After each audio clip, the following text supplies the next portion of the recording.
I am Skirk, disciple of Sirtologi, the Foul. You've proven your strength to me along your journey, and earned the right to speak to me as an equal. Now, let me witness how your fate unfolds. The Abyss is like the world's shadow. It's always there, and it will never perish. Where do we come from?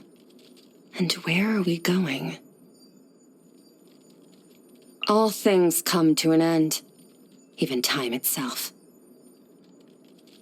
Nice. I like the rain. However fearsome the lightning may be, its wrath is limited to the realm beneath the clouds. The high heavens above remain clear. They say that at absolute zero, everything falls completely still. Compared to that, this is nothing. The wind sweeps away everything that clouds our vision. Sleep well? Looks like you're back to peak condition. Let's prepare to depart. High noon isn't a good time for sword practice, so I usually spend these hours in meditation. While hard work is essential, reflection and review are also important to keep you from straying off course. Oh, nighttime already. Time moves so quickly in the outside world. It's all the more important to cherish it. Get some sleep. I'll be practicing my blade work for a while longer. I bought some old books from Liyue recently.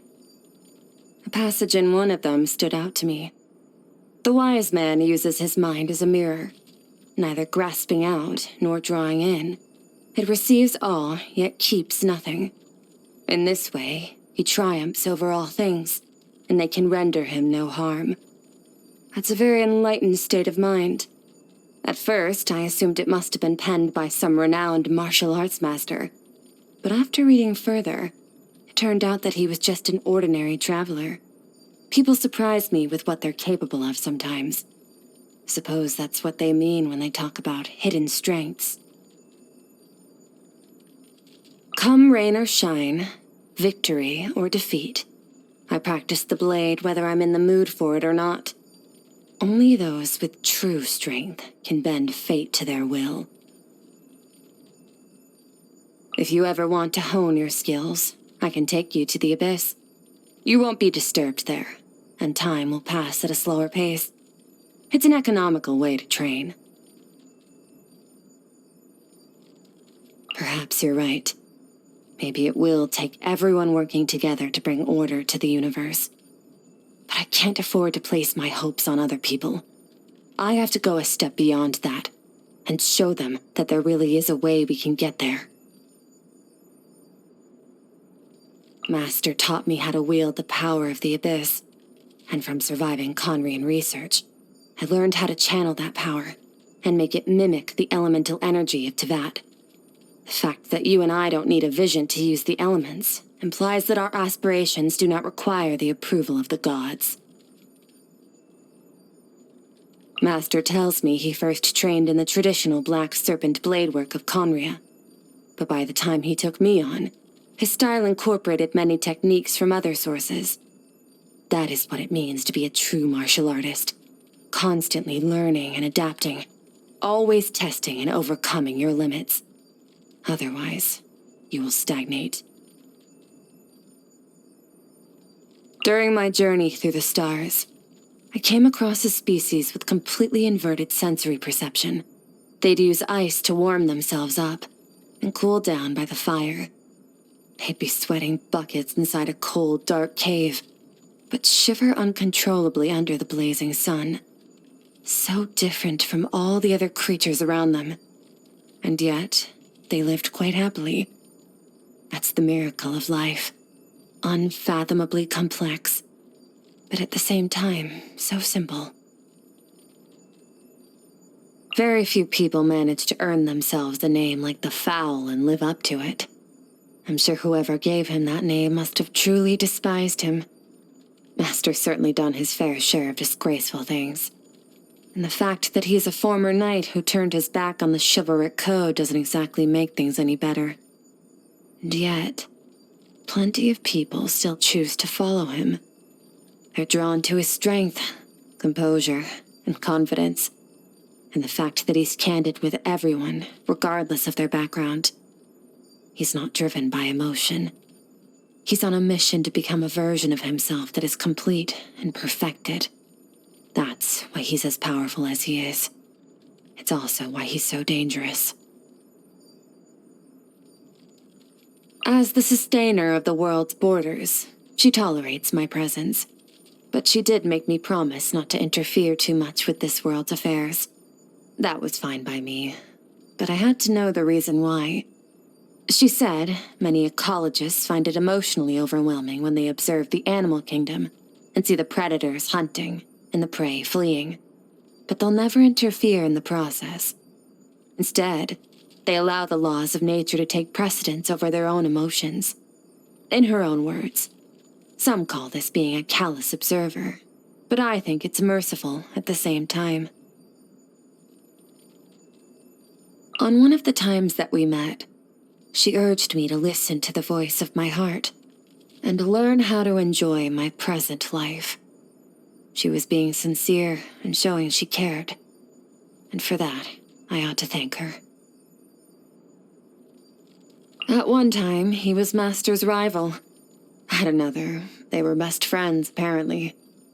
I had hoped he might give me some more information about Master, but the moment he recognized my style of blade work, he got very agitated and demanded to know Master's whereabouts. I don't want to deal with him. Hopefully I don't run into him again anytime soon. Yeah, the shrewd merchant. She's one of Alice's friends. I occasionally sell rare monster carcasses to her, since I need Mora to get by into that. She's made a pretty good impression on me so far. Never asks about my background, at least. I don't know how fair her prices are, but I also don't care. I only need enough to get by. Any extra would be wasted on me.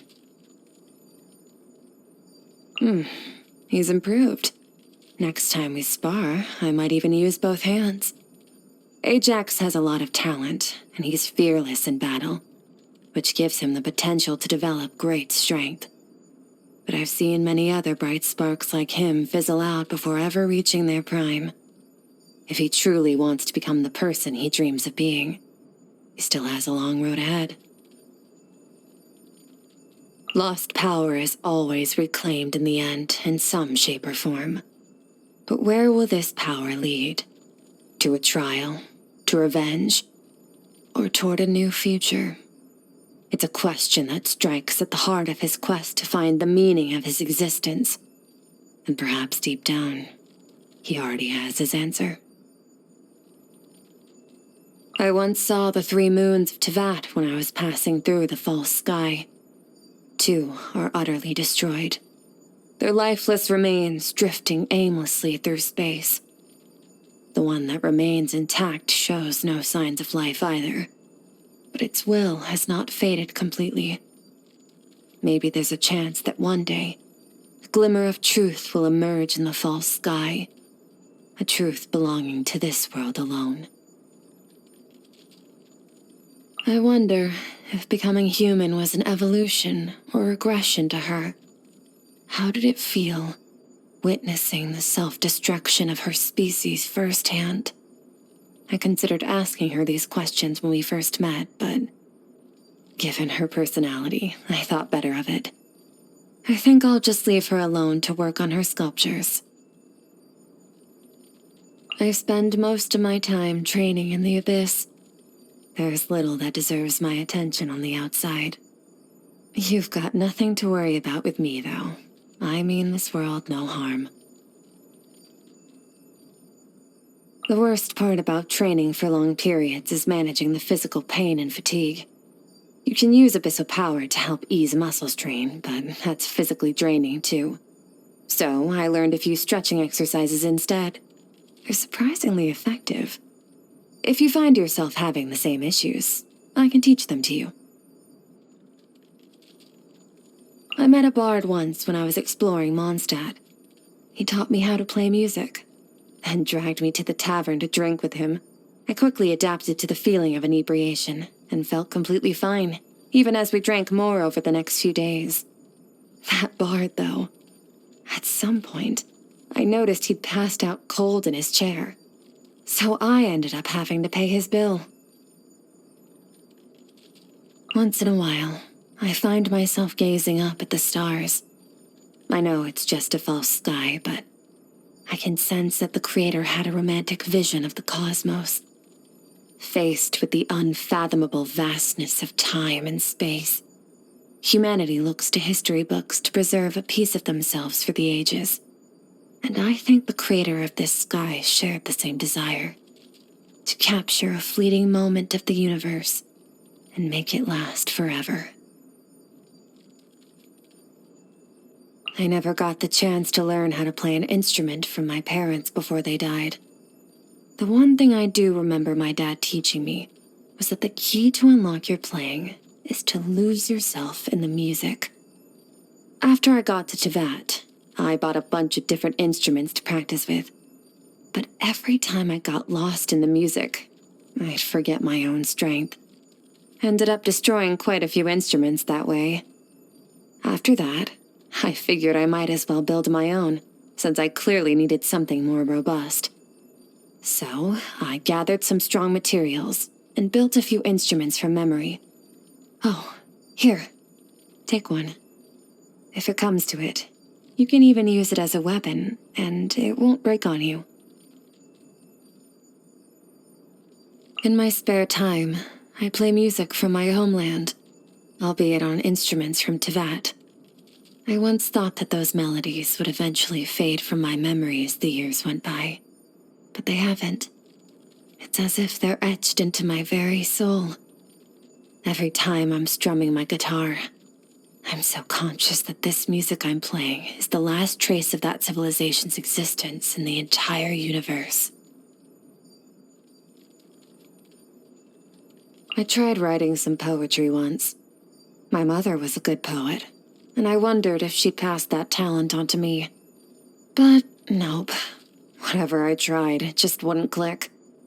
I guess it's just not one of my strong suits. So be it. Poetry isn't gonna help me in battle anyway, so I don't have any real incentive to stick at it. Back when I was training with Master, I'd frequently end up covered in cuts and bruises from head to toe.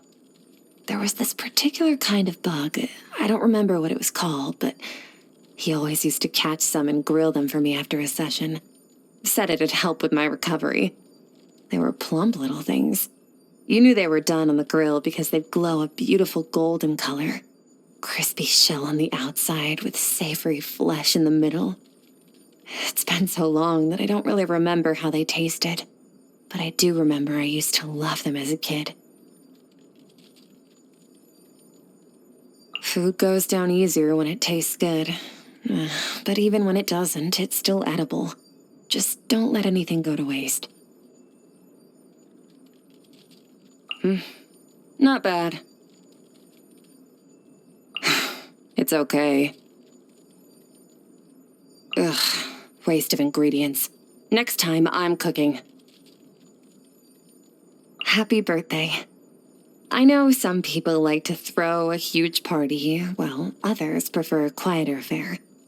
I don't know which kind of person you are, but for me, birthdays are a time to reflect on the past year. Sometimes with pride in my progress, other times with profound regret. It's probably best not to ascribe so much meaning to birthdays after all.